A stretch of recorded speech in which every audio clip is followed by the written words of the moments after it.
Big Mama is giving stocks a bounce this Tuesday. I'm speaking, of course, about China's central bank. Here to talk with me about it is Ben Levisohn, Barron's.com stock editor. Ben, we'll talk for a moment about Big Mama. This is the nickname that people in China give for their central bank. Here in the U.S., we have the Federal Reserve. We call it the Fed. It's kind of like knowing a guy named Nicholas and you call him Nick. It makes sense. I'm not sure about Big Mama, but okay. We'll go with that. Now, the central bank there cut interest rates and loosened the reserve requirement for banks, did those simultaneously for the second time in 2 months, and did that after the mainland stock market there slid another 7%. What happens next in China? Is this enough to get stocks there moving, rising again? It's going to be interesting to watch. I mean, China is such a difficult market to get a grip on because it's so dominated by retail investors.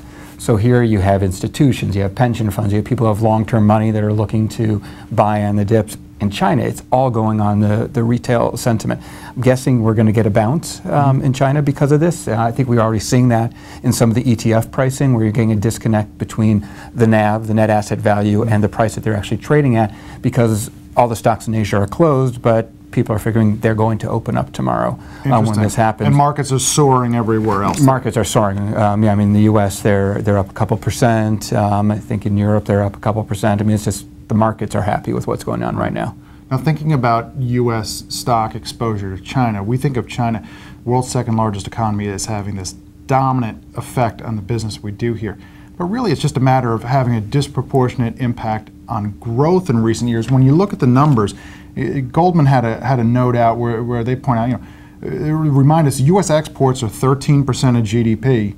China's less than 1% of those exports. So really, when you're looking at the actual dollars, not a huge impact. Of course, for some companies, it's bigger than others. They came out with a buy list, stocks that have been pounded, but actually have very high sales exposure to the U.S., not much to China. They have a couple of dozen names here. I'm not going to read all of them, but they include CarMax, Macy's, Whole Foods, Chesapeake Energy. There are some of the financials they mentioned: E-Trade, Key Corp, Norfolk Southern, and CSX. Any of those names stand out to you as ones that are interesting right now? They're all pretty interesting. Just some of them are very controversial. I mean, I think Whole Foods Market is one where, I mean, it's just been getting killed because it comes out every quarter and it's been missing numbers.